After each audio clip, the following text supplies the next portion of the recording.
Прэмія «Свабода ўрада Літвы» для беларусаў сёння трапіла ў рукі Святланы Ціханаўскай. Ігар Лосік 200 дзён застаецца пад вартаю. Абайпол апублікаваў спіс тых, хто служыць у менскім АМАПе. Сёння ў сталіцы развіталіся з мітрапалітам Філарэтам. Тым часам дыктатар спрабуе надалей гуляць у хакей і вялікую палітыку, а беларусы 158 дзень дамагаюцца справядлівасці і не спыняюцца. Аліна Коўшык, гэта студыя Белсат. Усе падзеі варты вашай увагі ў жывым эфіры. Пачынаем.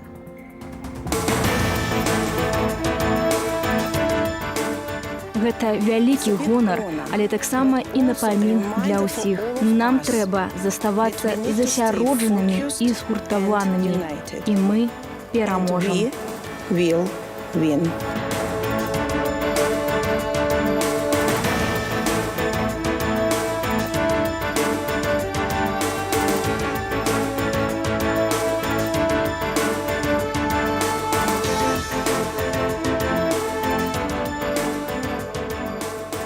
Шел на марше вместе со всеми, ничего такого прям вызывающего не было, шли просто как все.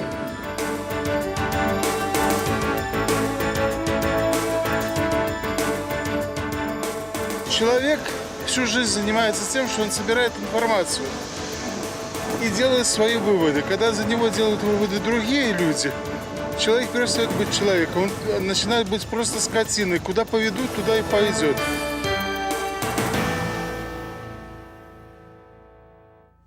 Яшчэ адна крымінальная справа ў дачыненні да журналіста. Цяпер Андрэй Александраў знаходзіцца на Крэсціна. У якім статусе знаходзіцца Александрый, пра акалічнасці справы ягоная адвакатка не распавядае, бо дала падпіску аб неразгалошванні. Сувязь з журналістам і медыяменеджерам Андрэем Александравым, а таксама з ягонай дзяўчынай Ірынай прапала учора, 12 студзеня. З намі на сувязі Барыс Гарэцкі, намеснік старшыні Беларускай асацыяцыі журналістаў. Добрый вечар, Барыс. Добрый вечар, і адразу дзякую за тое, што тэма затрымання журналіста гучыць у топе Белсату. Белсат тое медыа, якое вельмі уважліва сочыць за ўсім, што адбываецца з нашымі калегамі, якіх 9 цяпер знаходзяцца ў следчых изолятарах па розных крымінальных справах. Барыс, мы салідарны заўсёды з журналістамі, канешне, сочым за тым, і нашы каляжанкі таксама знаходзяцца за кратамі. Тым не менш, да справы спадара Андрэя Александрава. Цяпер ужо стала вядома, вось літаральна перад выхадам у эфір, што журналіст Андрэй Александраў падазраецца ў дачыненні да дзеянняў, які груба парушаюць грамадскі парадак. Ён затрыманы ў якасці падазраванага па артыкуле 342 крымінальнага кодексу. Так паведаміла афіцыйная прадстаўніца ўпраўлення следчага камітэту па Менску Кацярына Гарлінская. Пра што гэта сведчыць? І чаму менавіта ён? Чаму менавіта Андрэй Александраў? Цяпер абсалютна немагчыма рабіць нейкія высновы з таго, што адбываецца, бо апошні месяц, напэўна, мы бачым такое нагнетанне атмасферы страху ў розных сектарах грамадзянскай супольнасці, і тыя затрыманні, якія прайшлі сёння, яскравы прыклад нагнетання гэтай атмасферы. Затрыманы Андрэй Александраў, прычым не нейкі нават шэраговы журналіст, а медыа-менеджер вельмі вядомы і ў Беларусі, і за межамі, і, канешне, ягонае затрыманне не застанецца без увагі грамадзянскай супольнасці і сусветнай супольнасці. Затрыманы таксама Геннадзь Вінярскі і Вецер Механічны, вядомы дызайнер. Падобна, што ўлады спрабуюць вось такія кропкавыя спробы нападаў, нейкіх наездаў на ключавых персонаў, на людзей, якія займаюць нейкія месцы ў беларускім грамадстве. В чым можна звінаваціць Андрэя? Цяпер жывем у такі час, што звінаваціць любога чалавека можна у чым заўгодна. Гучыць словы пра падрыхтоўку да групавых дзеянняў, я шчыра мала магу уявіць, што Андрэй рыхтаваў нейкія групавыя дзеянні і парушаў грамадскі парадак. Адзінае, чым я магу яго падазраваць, это у падрыхтоўцы рыхтоўцы групавога прагляду футболу, які ён так любіць і заўсёды гуртуе вакол сябе журналістаў на такія прагляды. Але абвінавачанні могуць гучаць абсалютна розныя падазрэнні, і тое, што цяпер гучыць 400 артыкул вось гэты пра групавыя дзеянні, заўтра ён можа быць перакваліфікаваны яшчэ на штосьці. Я нагадаю, што гэты 432 артыкул прымяняюць да людзей, напрыклад, якія ахвяравалі грошы на падтрымку палітвязняў, на вот эти фонды дапамогі пацярпелым ад рэжыму. Можа быць, я не выключаю, што Андрэй таксама удзельнічаў і ахвяраваў нейкія ўласныя сродкі, а цяпер прыйшлі да яго. Пакуль казаць рана, але мы живем у краіне, дзе вот кожны дзень могуць кагосьці затрымаць, і ты ніколі не здагадаешся, што стала прычынай такога затрымання і хто стане наступным затрыманым. Нагнетаецца атмасфера страху, каб ва ўсіх сферах і журналісты, і праваабаронцы, і актывісты, і аналітыкі, яны весь час адчувалі гэты страх і магчымасць чарговага нападу. Дзякуй вялікі, спадару Барыс. Мы все выдатна разумеем, тым больш у гэтай атмасферы страху і нагнетання вось гэтага тэрору ў Беларусі, наколькі важнай з'яўляецца праца журналістаў. Чым больш улады закручваюць гайкі, тым больш мы не спынімся і не перастанем казаць праўду пра тое, што адбываецца ў нашай краіне. Дзякуй вам вялікі.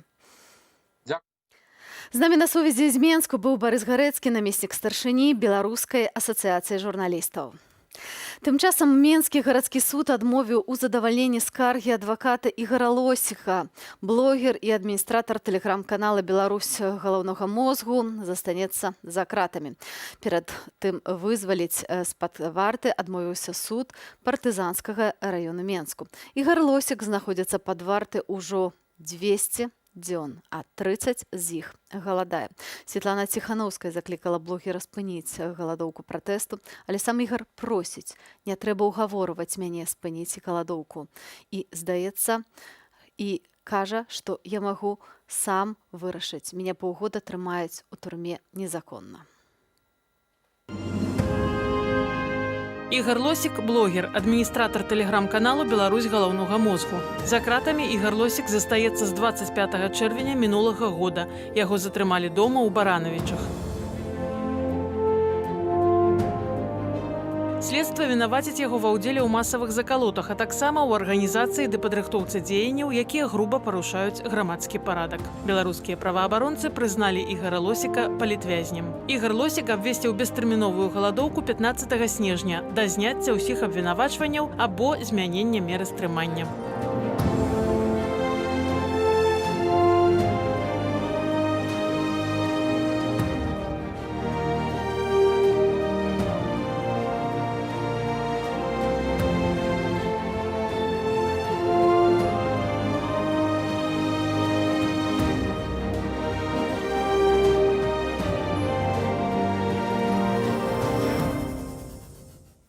Шановныя гледачы, мы с вами все выдатна разумеем, наколькі моцным становіцца каналам тэлеграм-канал і як важна вам таксама удзельнічаць у стварэнні гэтага інфармацыйнага беларускага поля. А таму заклікаем вас далучацца і ствараць навіны разам з намі, з тэлеграм-каналам Белсат, але таксама і з іншымі, як, напрыклад, тэлеграм-каналам Ігара Лосіка, гэта «Беларусь галаўнога мозгу», а таксама іншымі папулярнымі тэлеграм-каналамі. Для гэтага варта выкарыстоўваць чат-боты. А таму сачыце за навінамі з нашым тэлеграм-каналам Белсат. Калі вы маеце навіну, фота альбо цікавыя відэа яго, проста дасылайце ў наш чат-бот. Гэтак інфармацыю ад вас пабачыць больш людзей. Як гэта зрабіць, глядзіце нашу падрабязную відэаінструкцыю.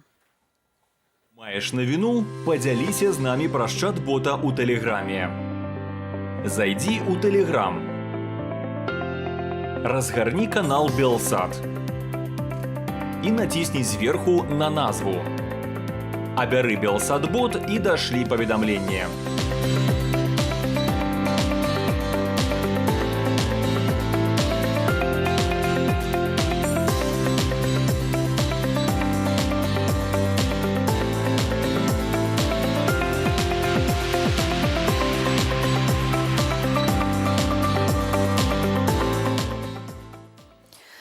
22-гадоваму меншыку Юрыю Шэршаню доўга шчасціла. Ён стварыў Беларусі ўласны бізнес па гандлю феерверкамі і фігурную салодкую вату.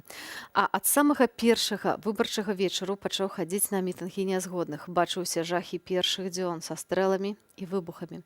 Але самому удавалася пазбегнуць затрыманняў. І вось 20 снежня ён быў кінуты ў бус расійскімі наёмнікамі паводле прызнання іх саміх, да быў збіты да стану траплення ў шпіталь. Паглядзіце, як ён выглядаў. Шел на марше вместе со всеми. Ничего такого прям вызывающего не делал. Ну, как бы шли просто как все. Все начали бежать, потому что подъехал ОМОН. Я побежал, соответственно, тоже. Пытался войти в подъезд. Оборачиваюсь. Уже бегут на меня 7 сотрудников. Ну, около 7, может, чуть больше. То есть начинают сдерживать. Убежать не получилось, меня повалили на землю. Точнее, я упал. Положил руки за голову. Подлетели 2 сотрудника, меня взяли под руки. Один ударил мне в левый глаз сразу. Ну, то есть просто так я никакого сопротивления не оказывал. Дальше завели в бус, застегнули руки стяжкой сзади.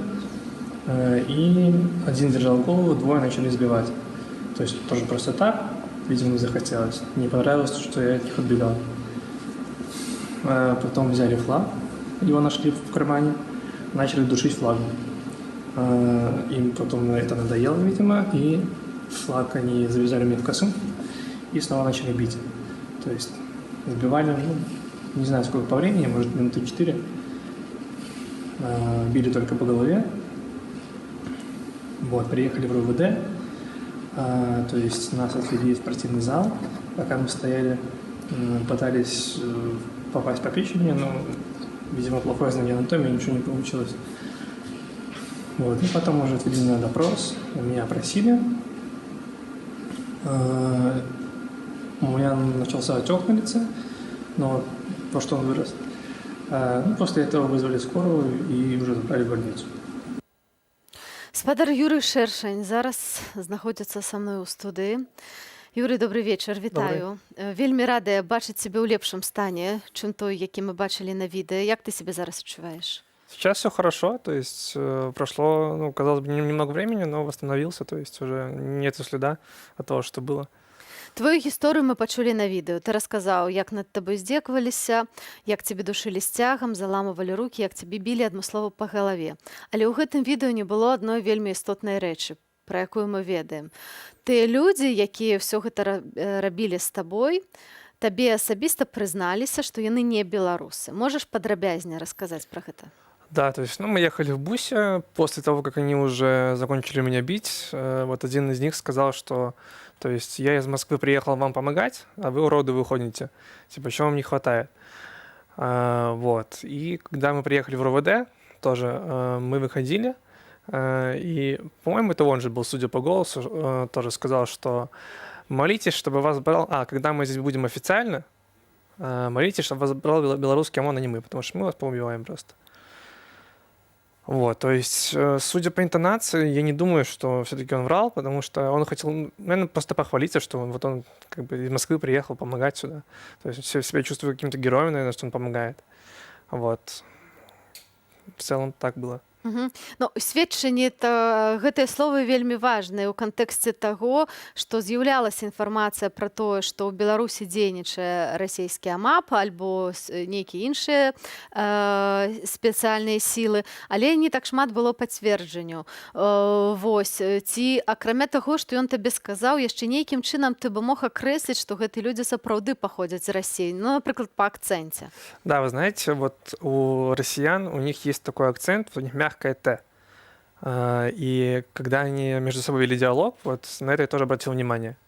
То есть, ну, это опять же, просто я не упомянул ранее, потому что, ну, такой своеобразный, то есть момент, у кого-то может есть, у кого-то может нету. Но он имел место быть.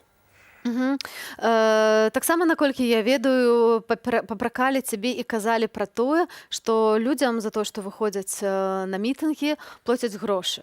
І называлі канкрэтную сумму. Да, ну то есть, и мне рассказывали знакомые, которых задерживали, друзья тоже, что они реально думают о том, что нам платят деньги. То есть те люди, кто выходит, вот они говорили, что Те, кто стоит в первых рядах, им платят по 150 евро. Те, кто сзади, соответственно, им платят по 80. То есть откуда взяты цифры, я не знаю. Возможно, из головы, возможно, сказал им кто-то из начальства. Но вот они уверены, что мы там польские агенты или какие-то еще, или чешские, как сказал один человек. Вот. И то, что мы выходим бороться не за свою свободу, а за деньги. Ну добра, ты хадзіў на мітынгі, не прапусціў ніводнага марша, наколькі я ведаю. Колькі табе заплацілі за ўсе гэтыя выхады? Нисколько. Конечно, нисколько. А прапаноўвалі хаця бы? Не, нават не прапаноўвалі. Нет. Ну, я, канешне, тут крыху саркастычна пытаю пра гэта, бо мы натуральна ведаем, што беларусы выходзяць не за грошы. За грошы хутчэй выходзяць людзі з другога боку, і мы ведаем, што людзям даплочваюць за то, што яны ўдзельнічаюць у мітынгах я бацькаў, альбо мы ведаем, наколькі ўзраслі заробкі тых самых амапаўцаў, якія ўдзельнічаюць ва ўсіх гэтых жорсткіх разгонах і затрыманнях. Знаете, вот у меня моего друга задерживали 14 августа, и так получилось, что он смог вступить в небольшой диалог, когда ехал в автозаке, и он разговаривал с одним из сотрудников ОМОНа, и он ему в августе говорил, что, то есть, все говорят, что нам тут много платят, но вот лично нам ничего не платят, не знаю, может, это платят кому-то еще. Может быть, в августе платили не всем, а только тем, кто совершал какие-то определенные действия, или, может быть, от определенного звания. Вот, но сейчас тоже очень много ходит историй о том, что им платят реально много, и всюду, ну, как бы, почему еще они выходят и такое делают с людьми, тоже, ну, непонятно. Возможно, у них вот мотивация денежная.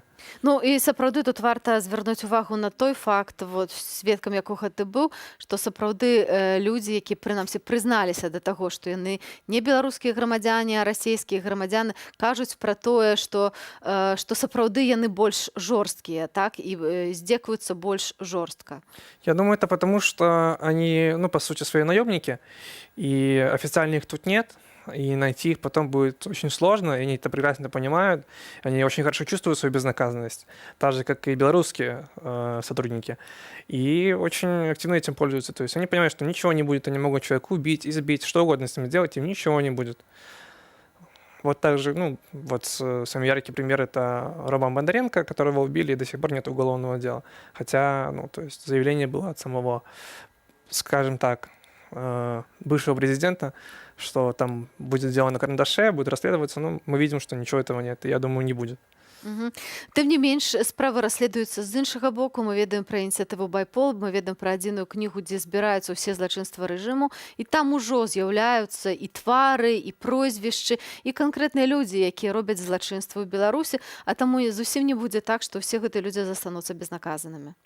Безусловно, конечно, те, кто работают именно у нас, в Беларуси, то есть белорусские сотрудники, их 100% всех найдут, если они не успеют куда-то уехать.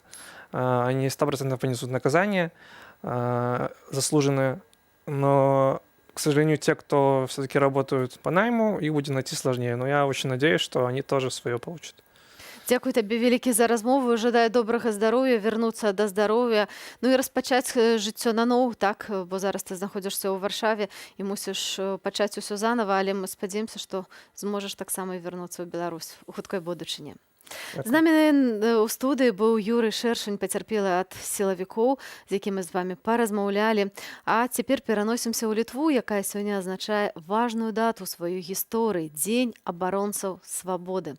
У гэты дзень у 1991 годзе савецкія войскі ўзялі штурмам будынак тэлецэнтру ў Вільні. Загінула тады 14 цывільных асобаў. Больш за 600 былі параненыя. Беларусы разумеюць значнасць гэтых падзеяў як сімвал барацьбы за свабоду, незалежнасць і дэмакратыю. Ушанавалі памяць пра падзеі 30гадовай даўніны і беларусы, што знаходзяцца цяпер у Вільні.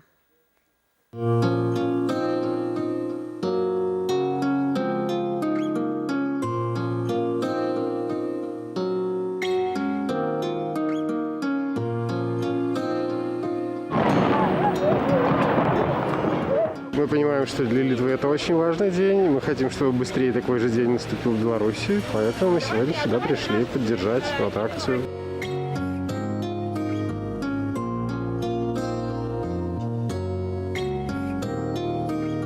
Мы понимаем, насколько тяжело далась эта победа, насколько тяжело далась эта свобода. И мы понимаем, что вот этот путь, который прошла Литва, в свою очередь Беларуси его предстоит пройти.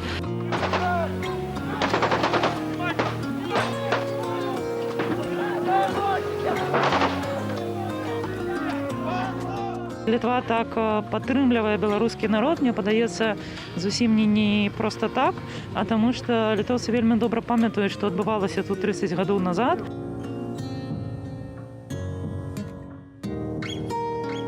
Когда к Сейму подходили танки, оказывается, Сейм был облит весь бензином, на крыше стояли бочки с бензином, и мы спросили, что вам больше всего запомнилось? Он говорит, запах бензина. Мы говорим, как?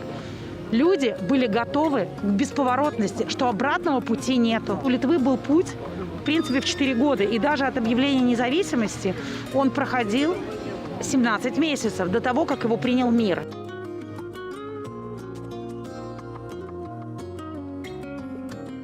«30 год таму Літва адваявала сваю незалежнасць, і мы зараз таксама на гэтым шляху і робім усё магчымае, каб літоўскі, беларускі бок шлі гэтым шляхам разам і каб ён прывёў усё ж такі да нашай перамогі.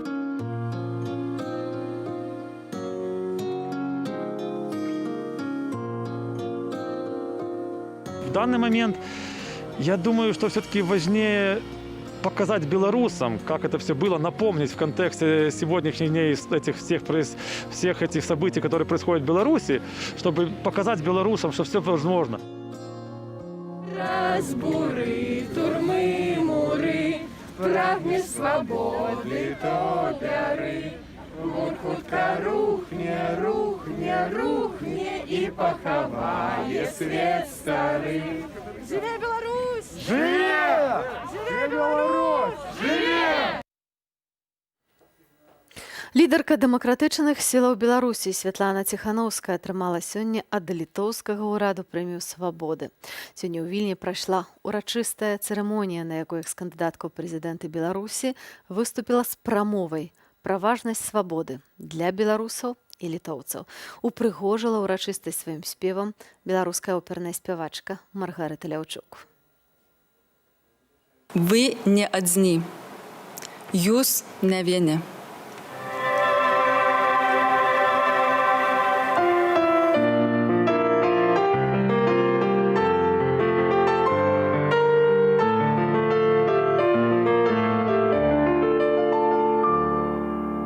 Толькі ў сэрцы трывожным пачую за краіну радзімую жах, стомню вострую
землячами. Не давайте чужинцами быть, хай почуюсь, як серця ночами, а братимой сторонці пам'ять.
Паважанае гаспадарства, у гэты дзень 30 гадоў таму да віленскай тэлевежы прыйшла маладая жанчына. Разам з тысячамі літоўцаў яна прыехала туды, каб мірна адстаяць свабоду сваёй краіны. Праз некалькі гадзін яе насмерць раздушыў савецкі танк. Яе імя сярод імёнаў 13 іншых герояў, і яго ніколі не забудуць у Літве.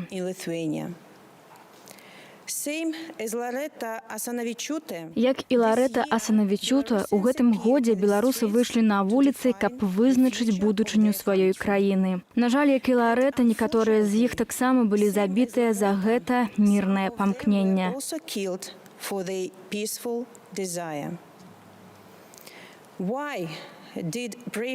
Чаму адважныя літоўцы 30 гадоў таму ахвяравалі свае жыцці?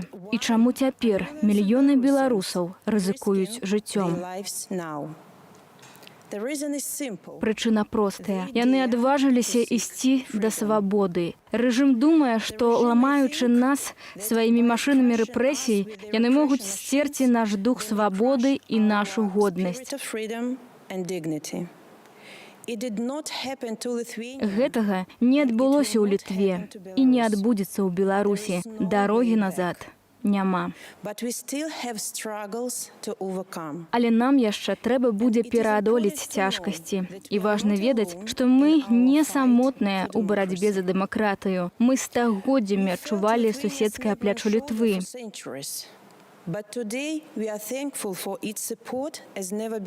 Сёння мы як ніколі ўдзячныя за падтрымку, бо сябра пазнаецца ў бядзе. І сёння ад імя ўсіх беларусаў я хачу вам за гэта падзякаваць.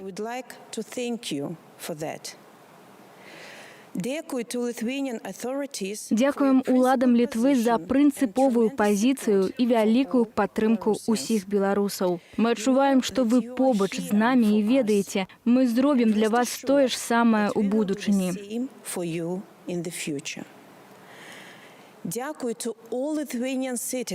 Дзякуем усім грамадзянам Літвы за неверагодную салідарнасць з намі. Усе беларусы памятаюць выдатную карцінку з тысячамі літоўцаў, якія стаяць у ланцугу дружбы ад Вільні да мяжы з Беларуссю у 31-ю гадавіну балтыйскага шляху. Вы натхняеце і засяляеце ў нас надзею. Я глыбока ўдзячная за прэмію «Свабоды 2020». Яна належыць усім беларусам, якія мірна змагаюцца супраць гвалту і беззаконня. Гэта вялікі гонар, але таксама і напамін для ўсіх. Нам трэба заставацца засяроджанымі і згуртаванымі. І мы пераможам. Уж мусу ір юсу лайсве. Жыве Беларусь! Пра атрыманую ўзнагароду, стасункі Беларусі, Літвы ды салідарнасць суседніх народаў з нашай краінай. З лаўрэаткай літоўскай прэміі «Свабоды» Святланай Ціханаўскай размаўляла наша журналістка ў Вільні Ганна Русінава. Вітаю, шановне гаспадарства. Сёння мы размаўляем з нацыянальнай лідаркай Беларусі Святланай Ціханаўскай, якая атрымала штогадовую прэмію «Свабоды», якой узнагародзіў Сейм Літвы беларускую дэмакратычную апазіцыю. Перш за ўсё, віншуем з атрыманнем гэтай прэміі. Як вы ацэньваеце атрыманне гэтай прэміі, што яна значыць для вас? Спасибо. Все же, конечно, понимают, что эта премия не лично моя, это премия всему белорусскому народу, который в этом году показал, что мы боремся за свои права, мы боремся за свое право строить самим будущее своей страны. И эта премия, конечно, значит очень много, потому что эта премия по поводу борьбы литовцев за свою свободу 30 лет назад. И то, что они эту премию дали в этом году нам, это как бы, ну, знаете, само собой разумеющееся, чего ж тут греха таить, потому что они, во-первых, наши ближайшие соседи, они нас очень поддерживают, и понятно, что белорусы эту премию заслуживают. 13 студзеня трагічная дата ў гісторыі Літвы. 30 гадоў таму літоўцы змагаліся сваімі жыццямі за незалежнасць. Якія вы бачыце паралелі з цяперашнім часам у Беларусі? Вы знаете, в целях и стремлениях мало что изменилось. Несмотря на 30-летний период, как литовцы сражались за свою независимость, как литовцы сражались за свою свободу, за свои права, точно так же и белорусы сейчас хотят сами строить будущее своей страны. Они хотят сами выбирать, куда двигаться в Беларуси, хотят, чтобы дети Беларуси чувствовали себя свободно и безопасно в будущем. І так само ризикуєте, готові, ну, якби ахвяраваць так само своими жыццямі, як мы бачим. Да, как мы видим, к сожалению, да, но единственное отличие, что у нас угроза не внешняя, а внутренняя, что у нас диктатор уничтожает людей, избивает, насилует только за то, что мы хотим отстоять свои права. Як вы ацэньваеце цяперашнюю ситуацию у Беларуси? Я думаю, что мы находимся, как я уже говорила неоднократно, в политическом кризисе. И мы столько времени пытались выйти на диалог, столько способов решения этому предлагали, но все, что делает власть, это поливает грязью своих людей, сажает в тюрьмы, лжет, с экранов телевизоров. И очень жаль, что их какие-то личные амбиции ставятся выше желаний и необходимости белорусов.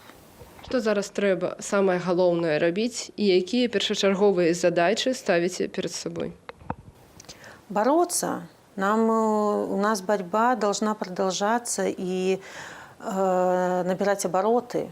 Сейчас, конечно, знаете, когда зима, люди немножко подустали, потому что борьба была неравная.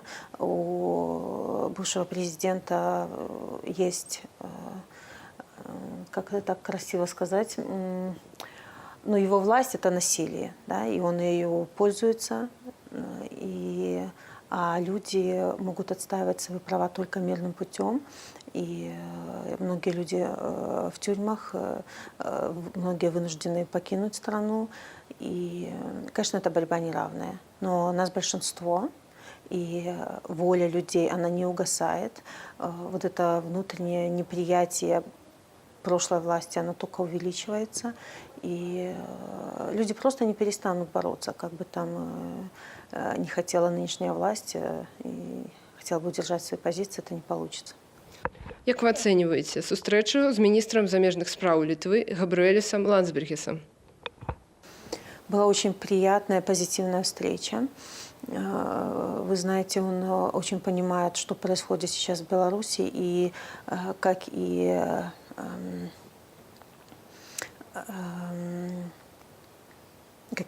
все литовцы, они понимают, что нам нужна помощь и поддержка.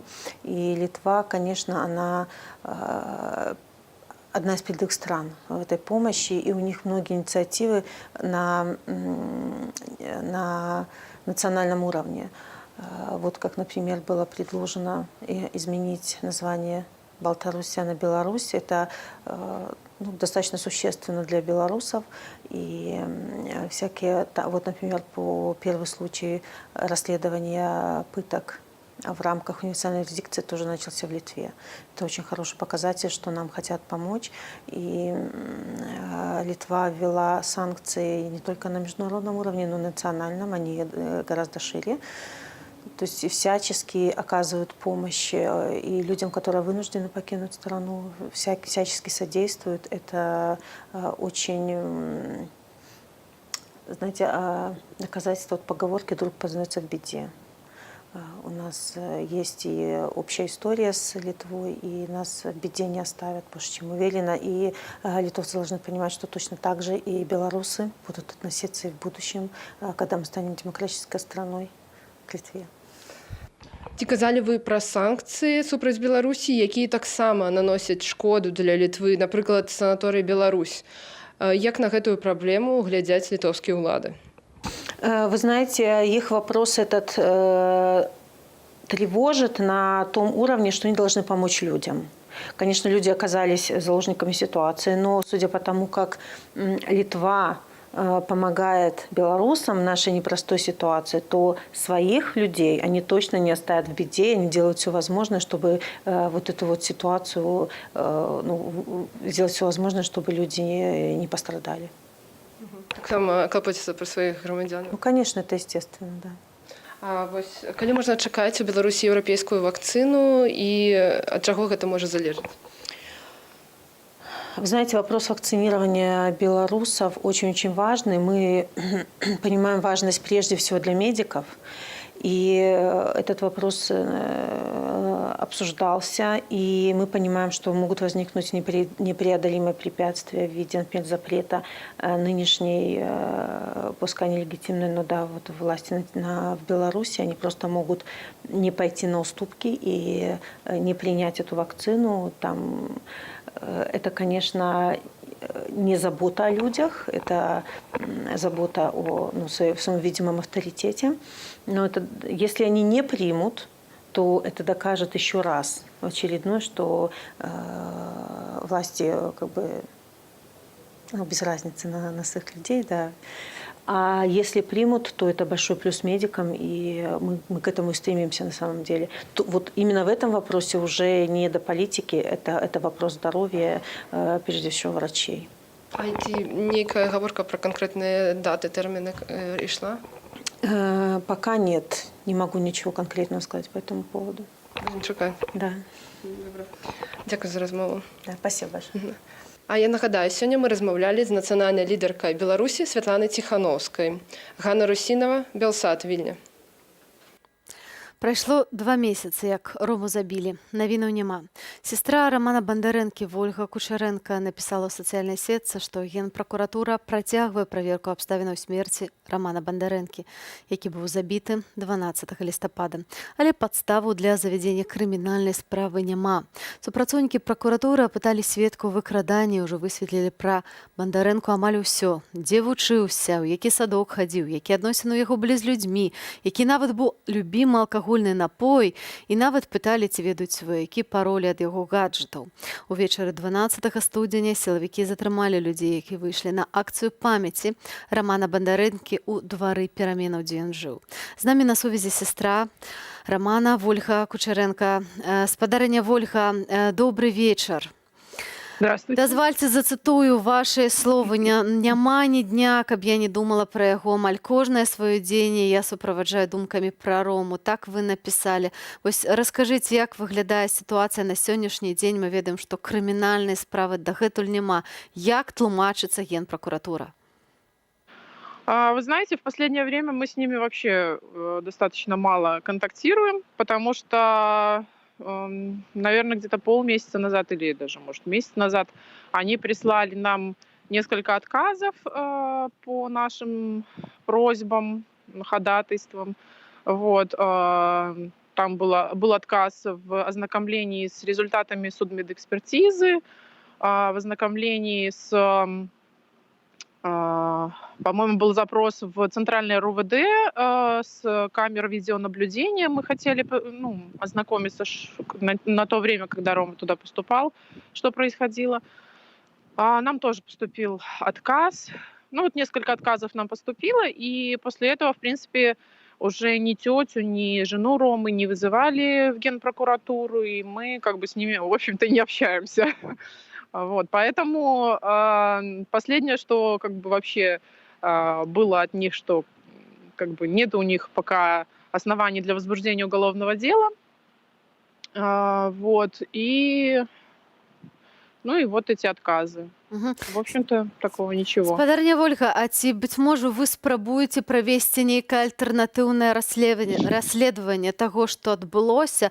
Быць можа, хтосьці вам у гэтым можа дапамагчы?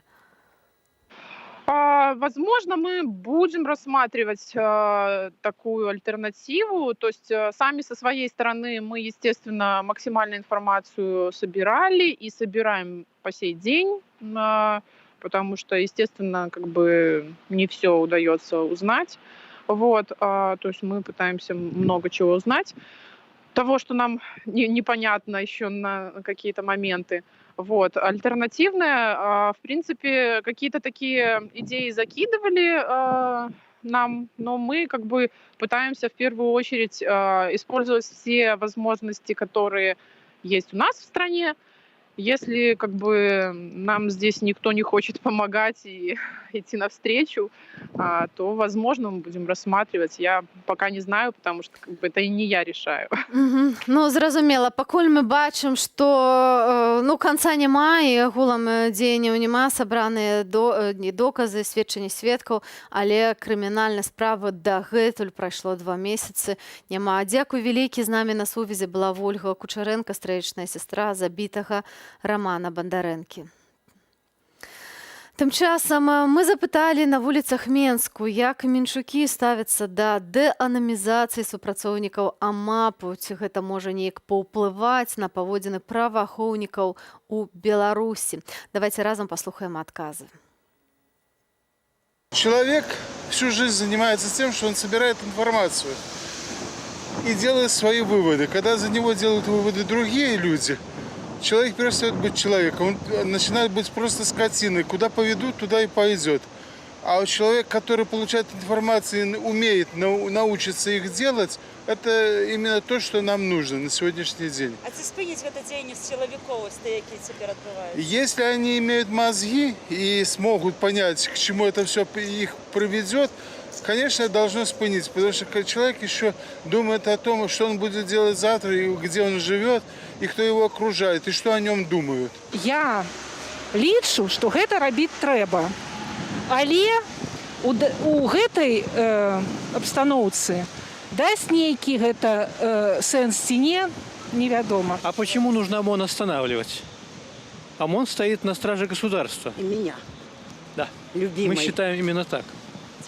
ОМОН выполняет свой долг. Это самое главное. Я думаю, что это не изменит ничего. Но я считаю то, что когда опубликовывают данные, человеку становится страшно. Особенно, когда он делает по-настоящему плохие вещи. Думаю, что это вынудит его уйти с работы. Ну, или еще что-нибудь. Мне почему-то кажется, что уже не может остановить, потому что они слишком много плохого сделали. Их уже просто тем, что будут знать их лица, их ничего не остановит. Если бы за это действительно была какая-то уголовная ответственность или какое-то действительно наказание, штрафы именно для ОМОНовцев, тогда, возможно, да.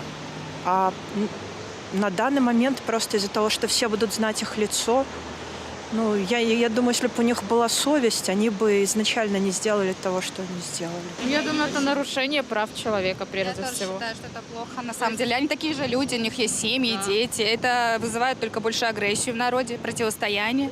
Ничего хорошего в этом нет. Мне кажется, мы как белорусы должны быть разумными, все-таки уважать друг друга независимо от его выбора, независимо от направления его деятельности. Весну ждите, весну. Об их будут ведать их соседи, их родные, их сябры, их одноклассники. Ось, і, ну, все ж ми люди. І коли інші люди не будуть вітатися з ними, то вони, напевно, будуть... Хтось из них, может, и отчует сором. Мне кажется, что, наверное, больше разозлит, потому что, ну, как бы, общаясь с людьми из разных сфер, они, например, говорят о том, что они боятся, что им двери запенят, либо еще каким-то образом им навредят. Навряд ли они. Я не верю, что на наших силовиков хоть чем-то можно повлиять. При их жестокости, при их всем, навряд ли. Я думаю, да, по идее, может что-то повлиять. А в какую сторону неизвестно. Мне здається, що на їх нічого не може впливати вже, тому що було стільки шмат усього зроблено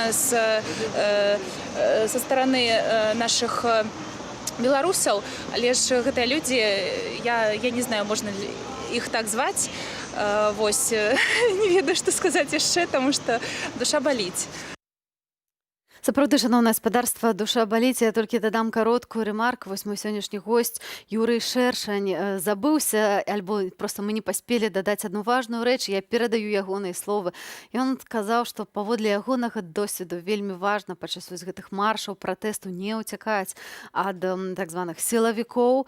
Лепей ісці спакойна, бо тады яны менш рэагуюць і сапраўды тады менш шансаў трапіць у іхную пастку. А тым часам мы змяняем тэму, бо вядучыя беларускія IT-кампаніі рэлакуюцца. Гэта ўжо зрабілі Pump Systems, Wargaming, Flow Health і іншыя вядомыя кампаніі, якіх назвы мы называць не будзем, каб не рэкламаваць. І цяпер больш за 60 кампаній з Беларусі вядуць перамовы аб пераездзе ў Літву. Пра гэта паведаміла міністр эканомікі і інавацый краіны Аўшрыня Армонайте. Што ж застанецца ў Беларусі, як гэта паўплывае на стан нашай эканомікі? Пра гэта мы паразмаўляем з эканамістам Львом Марголіным. Спадар Лев, добрый вечар.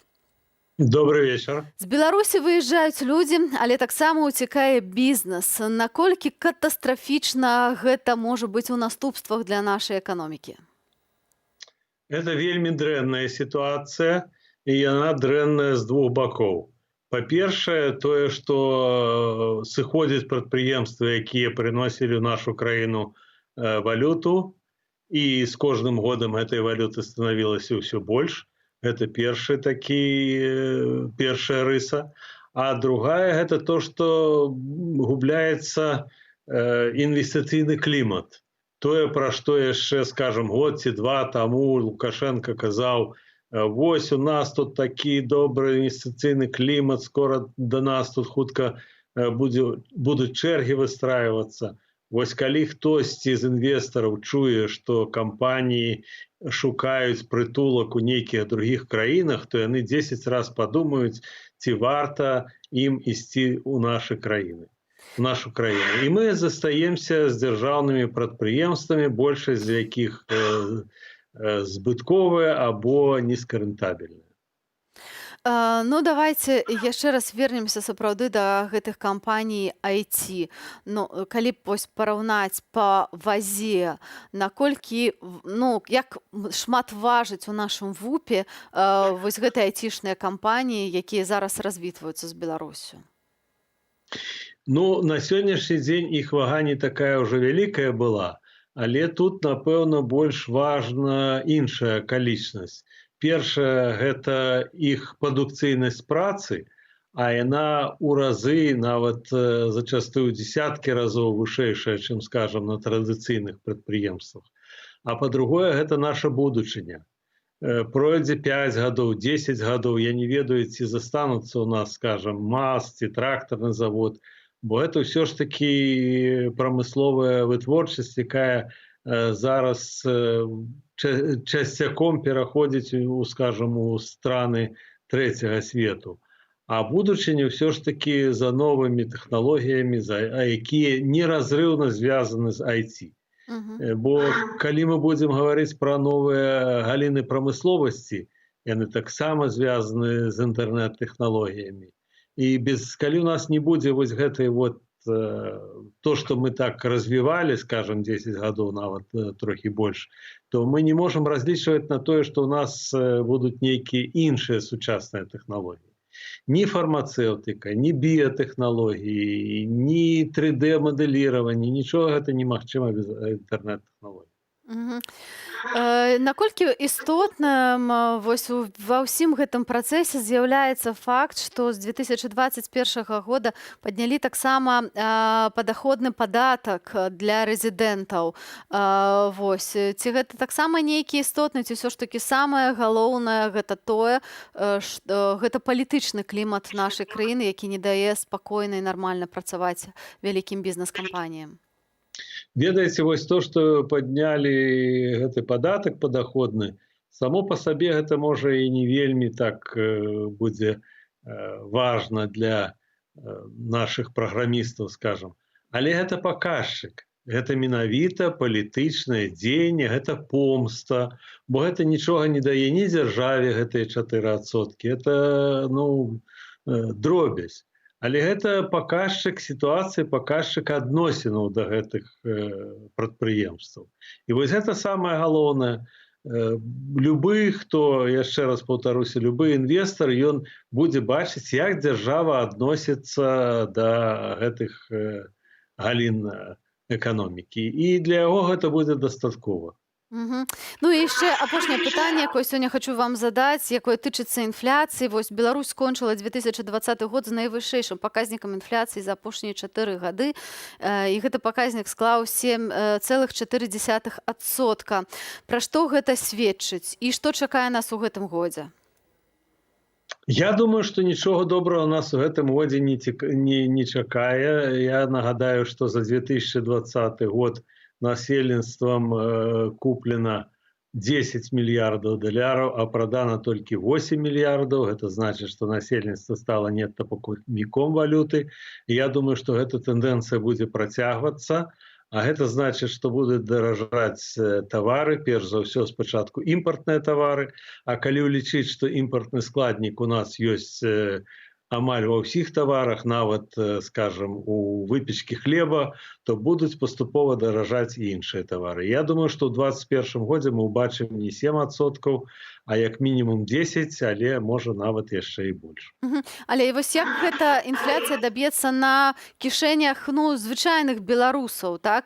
Бо гэта лічбы эканамічныя, але вось што мы адчуем вось на ўласных гаманцах? Гэта азначае, што ўсё падаражэе, што нашы заробкі абясцэньваюцца? Безумоўна, нашы людзі, яны добра разумеюць, што такое інфляцыя, бо ўжо не адзін раз з гэтым сутыкались. Яны разумеюць, што калі ўсё падаражала, інфляцыя 10%, это значыць, што ўсё падаражала на 10%. Это значыць, што нават калі іх заробкі не паменшылись, то на гэтыя заробкі яны змогуць купіць ўжо не 10 яблык дзецям, а толькі 9. І гэтак далей, гэта і іншых тавараў таксама будзе датычыцца. І што можа палепшыць нашу эканамічную сітуацыю? Ці вы бачыце выйсце з гэтай катастрофы, з гэтай яміны, у якую мы усе разам коцімся? Ведаеце, выйсце ёсць, і оно вельмі простае. Для таго, каб палепшыць эканамічную сітуацыю ў нашай краіне, трэба вельмі простае рашэнне. Трэба палепшыць палітычную сітуацыю ў нашай краіне. Каб людзі адсюда не з'язджалі, а прыязджалі сюды, каб людзі ведалі, што на іх інтарэсы заўсёды абароніць суд, каб яны ведалі, што ёсць законы і што ёсць дэпутаты, якія ахоўваюць іх інтарэсы.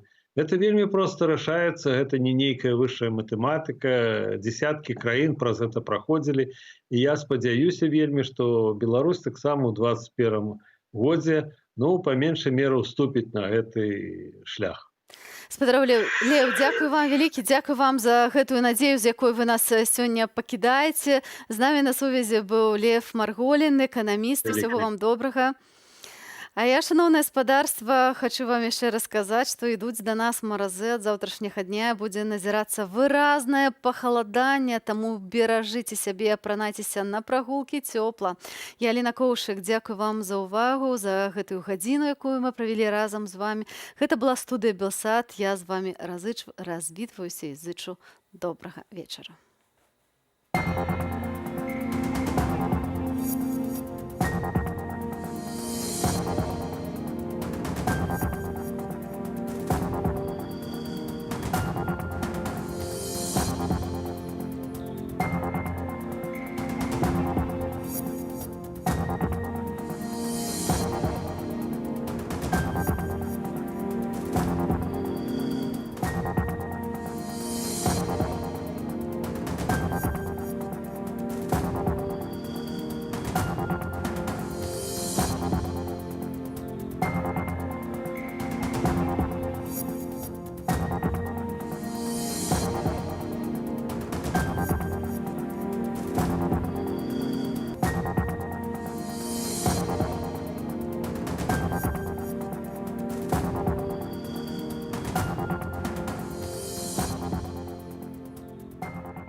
«2020 год скончыўся для Беларусі з найвышэйшым паказнікам інфляцыі за 4 гады.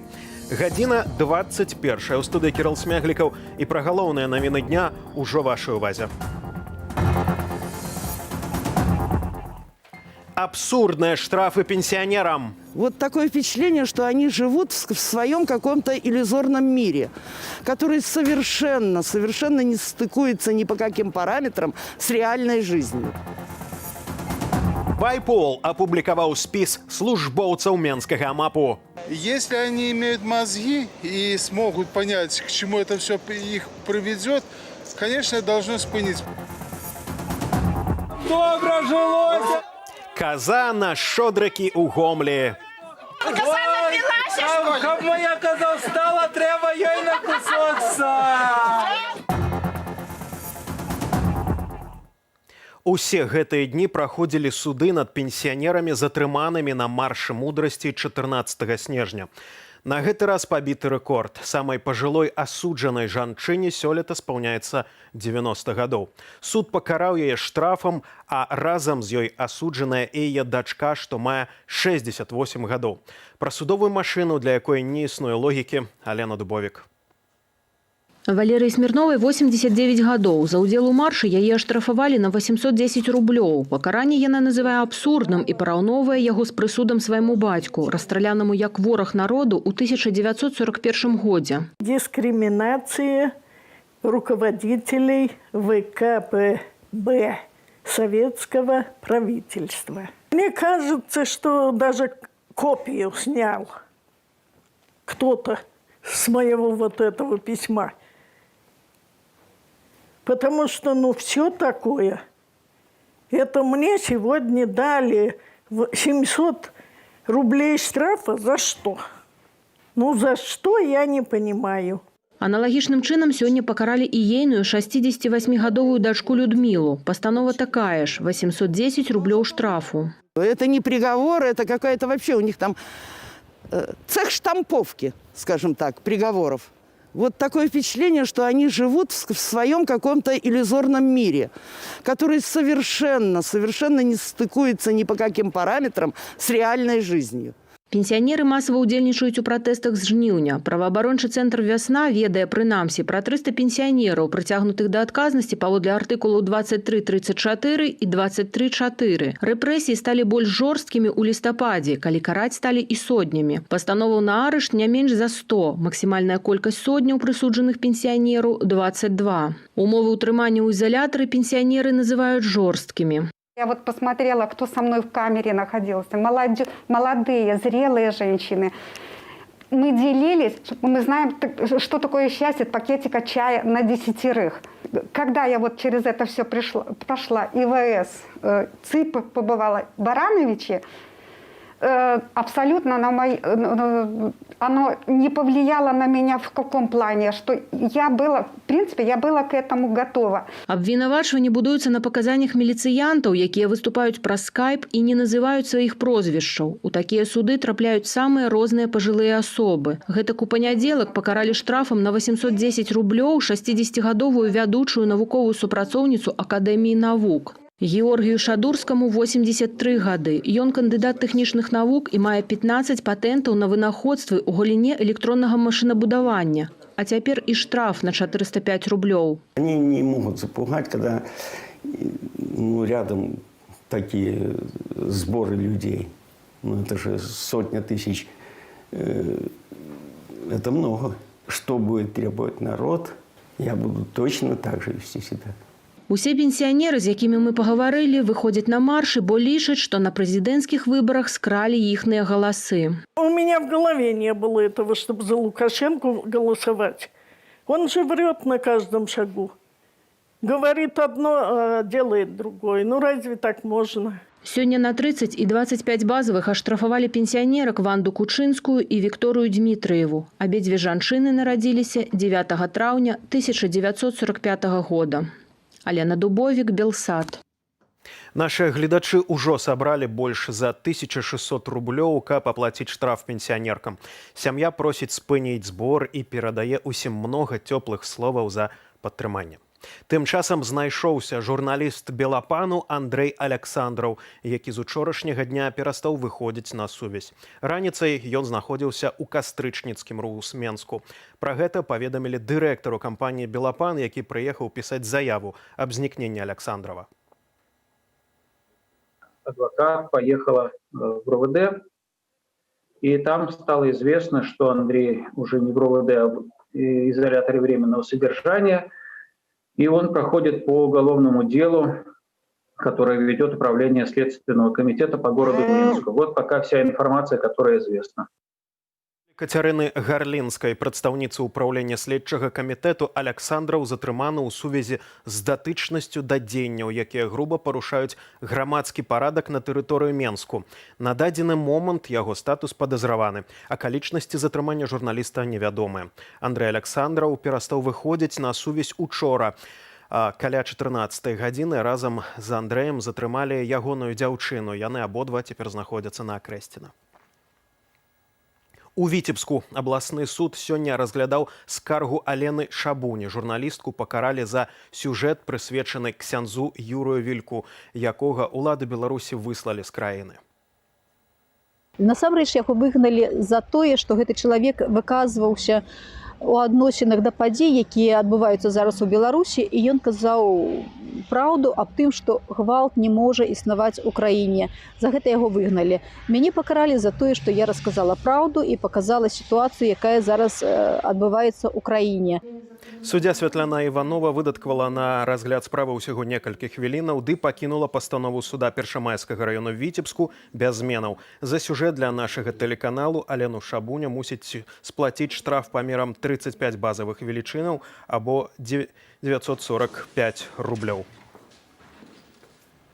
Прайшло больш за 5 месяцаў ад пачатку пратэстаў і дагэтуль не заведзена ніводнай крымінальнай справы супраць сілавікоў па факце гвалту пасля выбараў.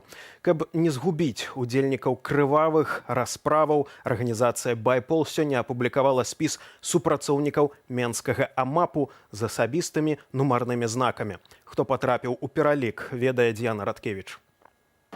Ініцыятыва былых праваахоўнікаў «Байпол» выклала спіс амапаўцаў з галоўнага ўправлення Менгарвыканкаму. Туды трапілі 559 імёнаў сілавікоў разам з іхнымі пасадамі, ад камандзіраў да кіроўцаў. Костяк он сохранился. Ну вот что надо сказать Балабе, чтобы он прекратил отдавать приказы подчиненным, которые в свою очередь потом совершают преступления. Ну вот что ему сказать? Вы думаете, таких Балаб мало? Их немного, ну достаточно, чтобы укомплектовать ОМОН.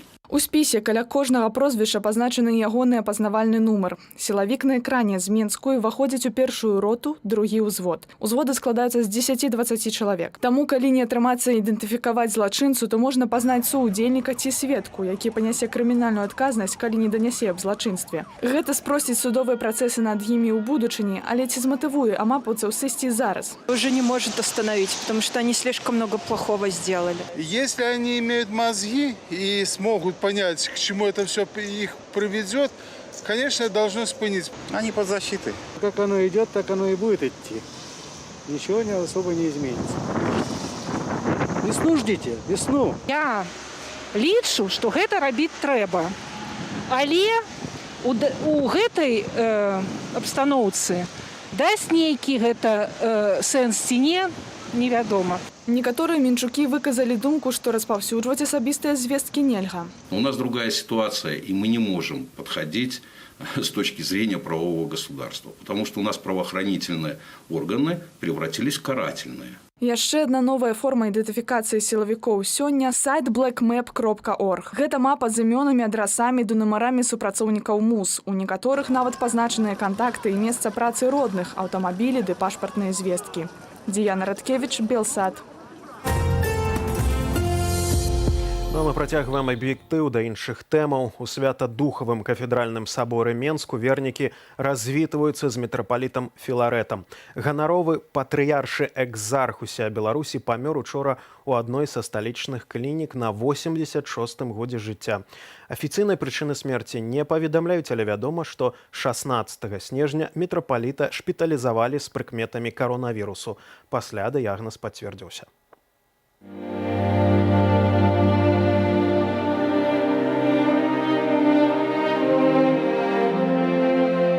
был человек великой натуры, человек с большой буквы. Для нас, прежде всего, это огромная утрата, потому что вся церковь считала его господином и отцом.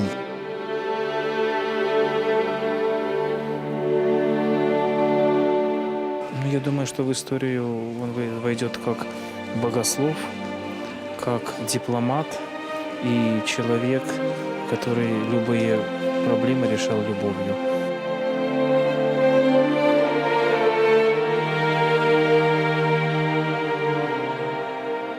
Он был настолько добр, интеллигентен, он был таким молитвенником, он сохранил мир между всеми конфессиями. Боль в сердце и нет слов.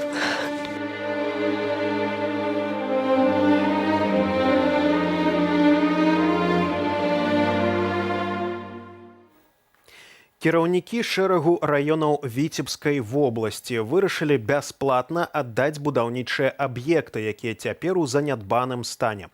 Гаворка пра адразу 89 будынкаў, якія месцяцца ў 19 раёнах вобласці. Сярод іх нават гістарычны палац. Матэрыял пра атракцыён немавернай шчодрасці ўжо вашай увазе. Вось гэты будынак, якому 120 гадоў, шукае ўласніка. Не сам шукае і не добраахвотна. Выглядае на тое, што мясцовыя ўлады хочуць збыць з палацу Расонах як непатрэбную рэч. Напрыканцы 19 стагоддзя яго пабудаваў князь Станіслав Гласка, але пасля рэвалюцыі гаспадары былі вымушаны з'ехаць у Польшчу. Мы запыталі ў месцічы пра палац у Расонах і пра тое, ці варта яго каму набываць. Пан Гласка жыў. Це був панський дом, потім дом піонеру. А зараз што ў ім? Ну, сейчас, наверное, пионеры это, кружки, наверное, пионерские. Знаю, что он давно уже стоит здесь. А в нем что-нибудь проходит? Нет, уже все, он разломанный просто. Давно? Да, уже давно. Вот мы слышали, Я туда ходила в кружок, теперь все. Тое, што працы тут шмат, відаць адразу. За 100 апошніх гадоў у палацы месціліся міліцыя, НКВД, турма, больніца, райвыканкам, дом састарэлых, райаддзел народнай адукацыі, дзіцячая турыстычная база, дом піянераў. Пакуль будынак можна было скарыстоўваць без укладання грошай, дзяржава выкарыстоўвала яго.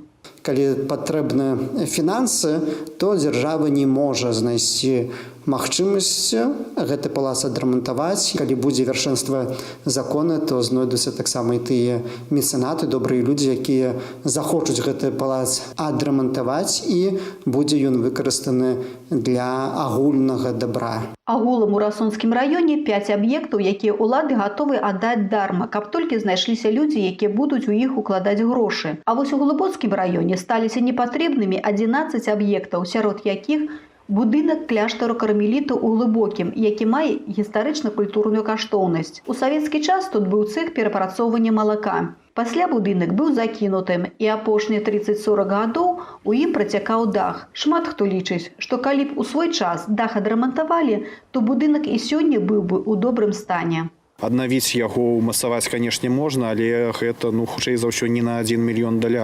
укладанні. У Беларусі на магчымага інвестара будуць цяжарам класціся дадатковыя выдаткі, звязаныя з дакументацыяй і мноствам пагадненняў, якія б дазволілі прыступіць да рэстаўрацыі.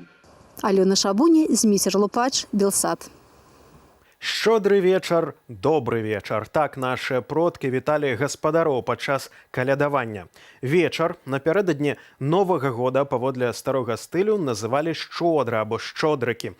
Калядоўшчыкі вадзілі перапранутую казу, спявалі ды танчылі. А ўначы надыходзіў самы спрыяльны час для таго, каб зазірнуць у будучыню і паваражыць. Старажытны абрад ужо вашай увазе.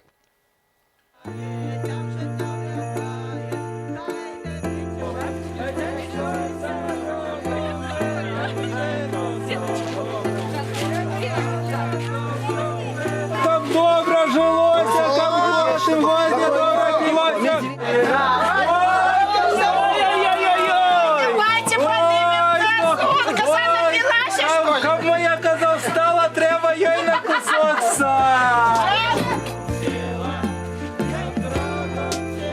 Ходя коза же частає поле, частама поле же там же то росте. гэта жывая традыцыя. Не толькі фіксаваць, не толькі казаць, што гэта было, а казаць, што гэта ёсць і гэта будзе. Гэта традыцыя, якая павінна застацца. І калі моладзь не ходзя, то яна знікне.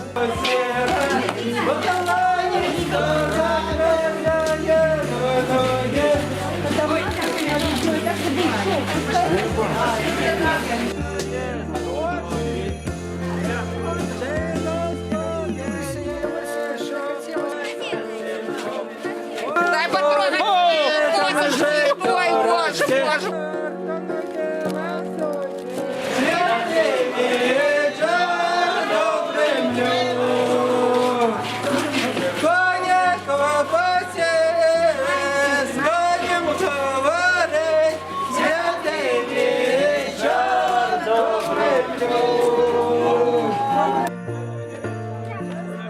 У нас есть дети, и хочется им показать традиции, чтобы они переймали.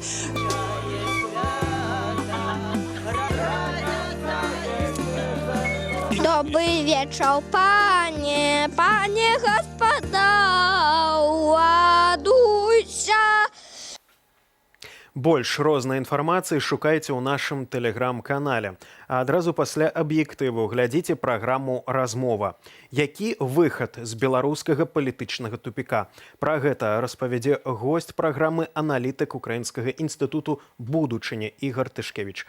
А ў студыі працаваў Кірыл Смяглікаў. Цудоўнага вам вечару. Заставайцеся з Белсатом.